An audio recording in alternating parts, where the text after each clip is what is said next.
Good morning, students. I hope you all are doing well. Students, yesterday we have read about wildlife sanctuaries, national park in lesson 7. कल हमने lesson 7 में national park के बारे में read किया था, हमने एंडेमिक स्पीसीज के बारे में रीड किया था. Okay, today we will read rest of the chapter. So let's start and listen carefully. Tiger is one of the many species which are slowly disappearing from our forest. But the Satpura Tiger Reserve is unique in the sense that a significant increase in the population of tiger has been seen there. Once upon a time, animals like lions, elephant, wild buffaloes and Barasingha were also found in Satpura National Park.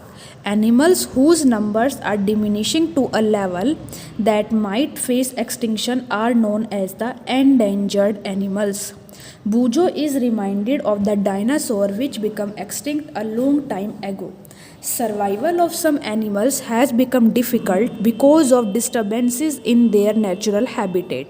Professor Ahmed tells them that in order to protect plants and animals, strict rules are imposed in all national parks.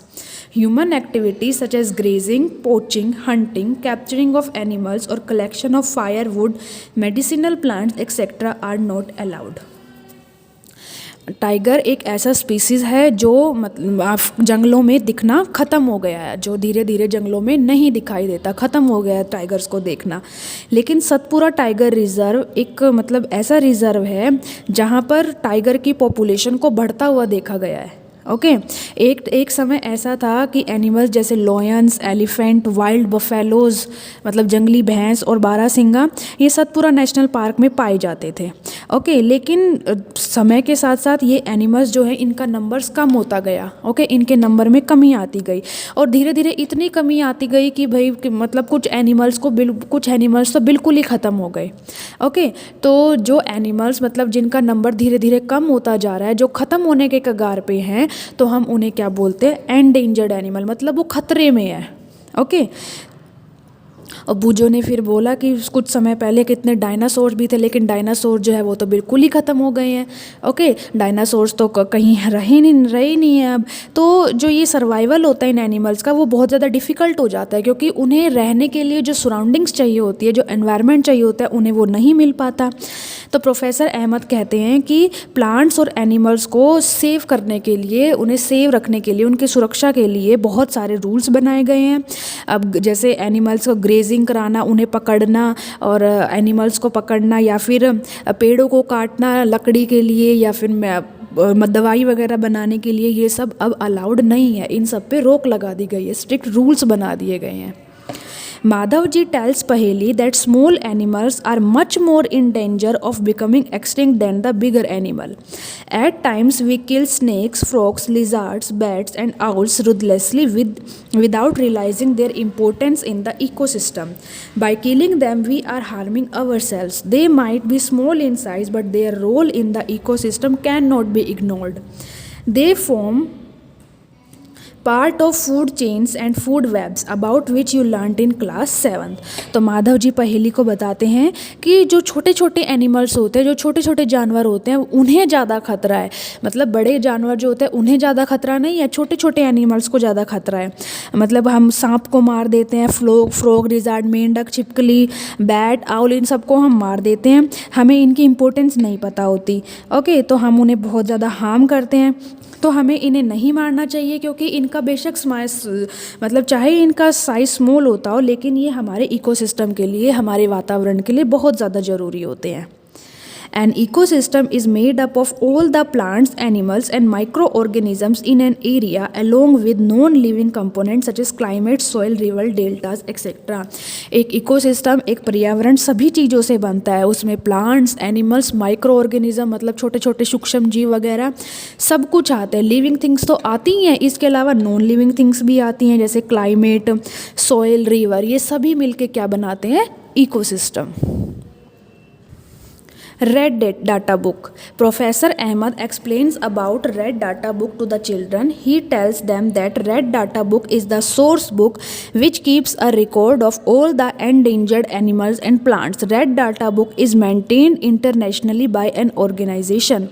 India also maintains Red Data Book for plant and animal found in India. तो red data book एक book है जिसमें record रखा है सभी animals और plants का जो एंडेंजर्ड है, मतलब जो ख़त्म होने के कगार पे है, जो खतरे में है, तो उन एनिमल्स का, उन प्लांट्स का रेड डाटा बुक में रिकॉर्ड बना के रखा गया है। रेड डाटा बुक जो होती है वो मतलब मेंटेन करते हैं, एक ऑर्गेनाइजेशन द्वारा उसे मेंटेन किया जाता है।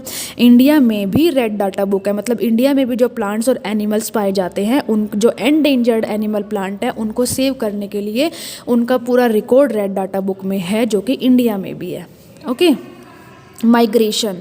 The excursion party that enters deeper into the forest under the guidance of Madhavji. They sit near the Tawa reservoir to relax for some time.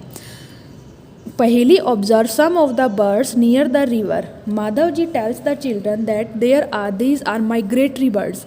These birds have flown here from other parts of the world. Migratory birds fly to far away area every year during a particular time because of climatic changes. They fly for laying eggs as the weather in their natural habitat become very cold and inhospitable. Birds who cover long distance to reach another land and are known as migratory birds, as Paheli learned in class 7th. Migratory birds कौन से होते हैं कि जो थोड़े समय के बाद अपना प्लेस चेंज कर लेते हैं। ओके, मतलब उनके लिए जो इकोसिस्टम होता है, जो एनवायरनमेंट होता है, उनके लिए वो सूटेबल नहीं होता। कुछ मतलब या तो वो एनवायरनमेंट ज़्यादा ठंडा हो जाता है, उसमें चेंज आ जाते हैं, मौसम में चेंज आ जाता है, तो उनको मतलब इस चेंजेस की वजह से दूसरे स्थान पे जाना पड़ता है। तो ऐसे बर्ड्स को माइग्रेटरी बर्ड्स कहते हैं, और मतलब बर्ड्स का एक जगह से दूसरी जगह पे चले जाना, इसे हम माइग्रेशन बोलते हैं। ओके, तो वो हर साल मतलब अपनी जगह चेंज करते रहते हैं, क्योंकि वो मौसम में बदलाव आते हैं। वो अपने मतलब उनको जो वेदर के अकॉर्डिंग वो अपने अंडे नहीं दे पाते, क्योंकि जो वेदर होता है वो ठंडा हो जाता है, तो वो अंडे नहीं दे पाते। तो बर्ड्स बहुत लंबा डिस्टेंस, मतलब वो बहुत दूर स्थानों तक चले जाते हैं, एक जगह से दूसरे जगह पे, उन्हें हम माइग्रेटरी बर्ड्स कहते हैं। Recycling of paper. Professor Ahmed draws attention the children to another cause, deforestation. He tells them that takes 17 full-grown trees to make a ton of paper. Therefore, we should save paper. Professor Ahmed also tells that paper can be recycled 5 to 7 times for use.